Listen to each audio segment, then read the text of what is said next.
मित्राणि नमस्शिवाय नमस्संस्कृताय। चैनल का नाम है मृत्युंजय संस्कृतम और मैं हूं बालू बैठोरिया।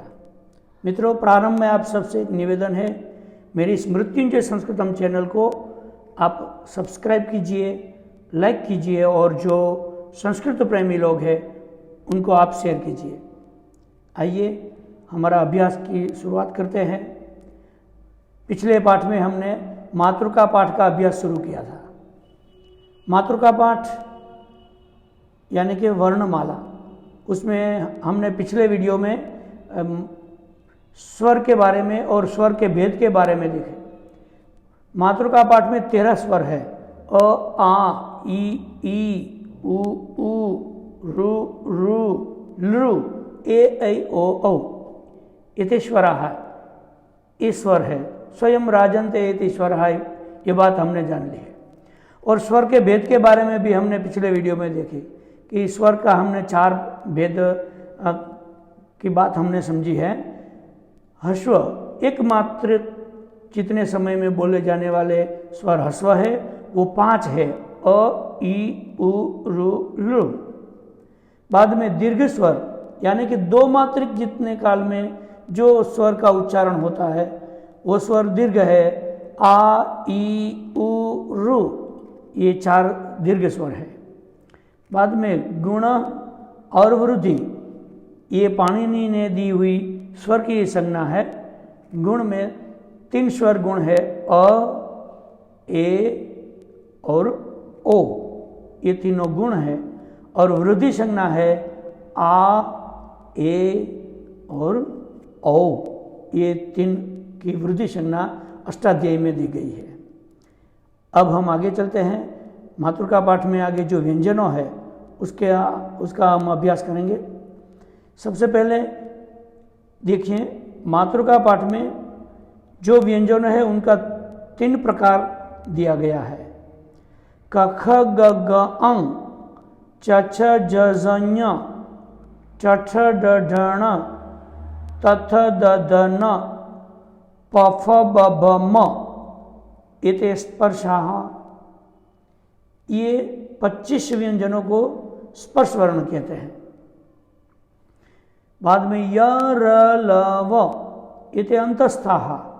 ये 4 जो व्यंजन है वो अंतस्थ बोले जाते हैं। और श, श, स, ह इति ऊष्माणः। ये 4 वर्णों को ऊष्म वर्ण भी कहते हैं, ऊष्माक्षर भी कहते हैं। देखो, ये जो 25 वर्ण है, ये 25 वर्ण को का 5 वर्ग में ये 25 वर्णों को बांट दिया गया है। पहला वर्ग क वर्ग है। क वर्ग, उसमें 5 व्यंजन का समावेश होता है। क, ख, ग, घ, अं। ये क वर्ग को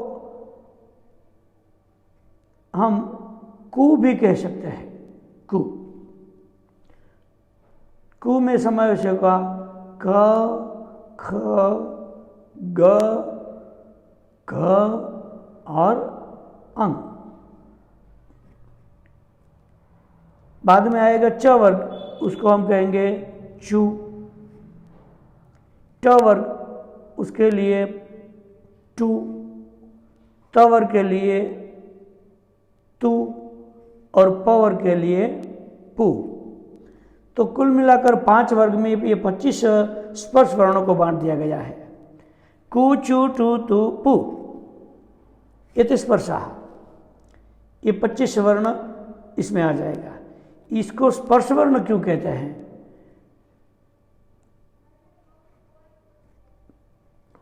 जो व्यंजनों का उच्चारण करने के लिए, व्यंजन वर्ण किसे कहते हैं ये बात अगर हम पहले समझ लें, तो जो वर्ण का उच्चारण करने के लिए स्वर की सहायता की जरूरत होती है। पिछले वीडियो में हमने स्वर की व्याख्या के समय हमने देखे कि स्वयं राजन्ते इति स्वराः। जो वर्ण के उच्चारण के लिए किसी अन्य कोई वर्ण की सहायता की जरूरत नहीं होती है, वो स्वर होते हैं। लेकिन व्यंजनों का उच्चारण करने के लिए स्वर की सहायता लेनी पड़ती है। जैसे अगर देखें, हमने यहाँ पर मातृका पाठ में जो लिखे हैं ये वर्ण क, तो इसमें क के साथ अ मिला हुआ है, अ, ये दोनों वर्ण का मेल होने से क बनेगा। ठीक वैसी तरह ख, तो वो ख बनेगा, ख उसके साथ मिला हो अ। तो ये सभी वर्ण अगर स्वर का उसके साथ जोड़ नहीं है तो ऐसे बनेगा, और ऐसे व्यंजनों का, ऐसे वर्णों का उच्चारण मुश्किल हो जाएगा। क ख ग ग ऐसे उच्चारण हम नहीं कर सकेंगे, इसलिए उसके साथ स्वर की सहायता लेनी पड़ती है।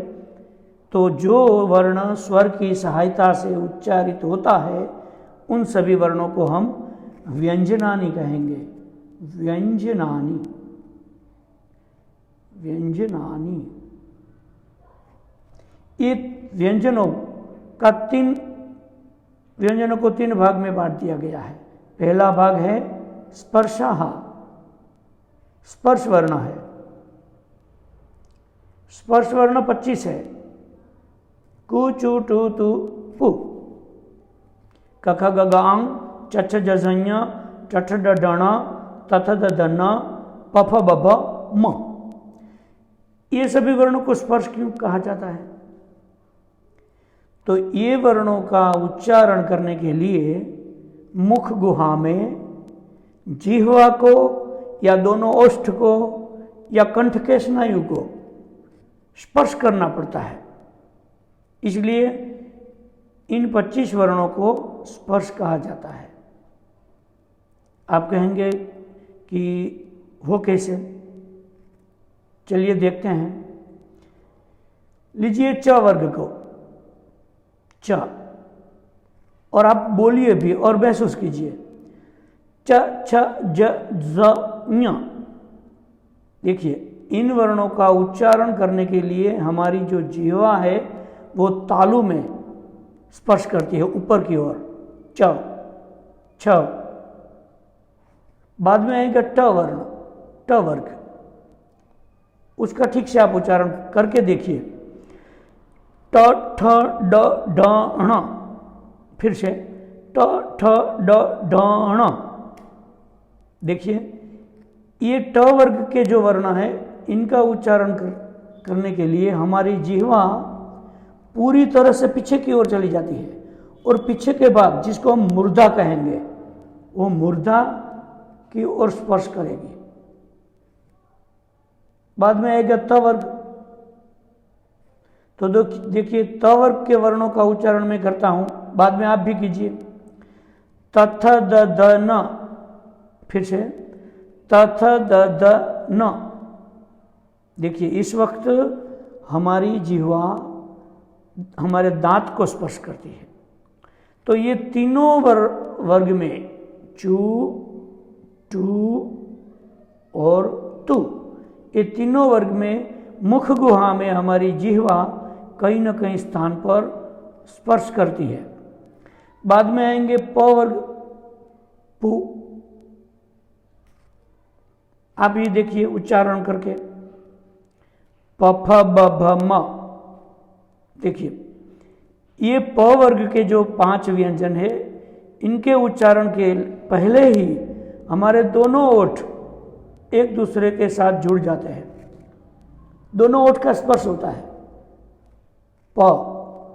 और जैसे ही भीतर से वायु आएगा और हमारे ओष्ठ पर वो टकराएगा तब दोनों ओठ खुलेगा और ये प का उच्चारण शक्य होगा।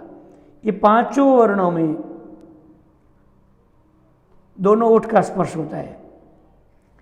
आप कहेंगे बोला आपने चू, टू, तू और पू, ये 4 वर्ग के लिए की तो बात की, लेकिन क वर्ग का क्या? कु। देखिए, क वर्ग के लिए क वर्ग के सभी वर्णों का उच्चारण हमारे कंठ से होता है। तो जब वायु कंठ में ही आएगा तभी ये उच्चारण हो जाएगा। देखिए, मैं करता हूं, आप भी उच्चारण कीजिए। क, ख, ग, घ, अंग। तो यहां पर हमारा जो ये उच्चारण करने के लिए जो वायु आता है उसको अवरुद्ध करने के लिए कंठ के स्नायु एक दूसरे को स्पर्श करते हैं। कुल मिला के ये पांचों वर्ग के वर्णों का उच्चारण करने के लिए चाहे जिह्वा को, चाहे दोनों ओष्ठ को, या तो कंठ के स्नायु को स्पर्श करने का होता है, इसलिए इन वर्णों को स्पर्श वर्ण कहा जाता है। स्पर्शाः। आशा रखता हूं कि आप इस बात को आप समझ गए होंगे कि ये 25 वर्ण व्यंजनों को स्पर्श क्यों कहा था। बाद में आएगा अंतस्थ, य र ल व, अंतःस्था, एते अंतस्थाः। अंतः यानी के बीच में, और स्था माने के स्थान वाले, बीच का स्थान वाले है।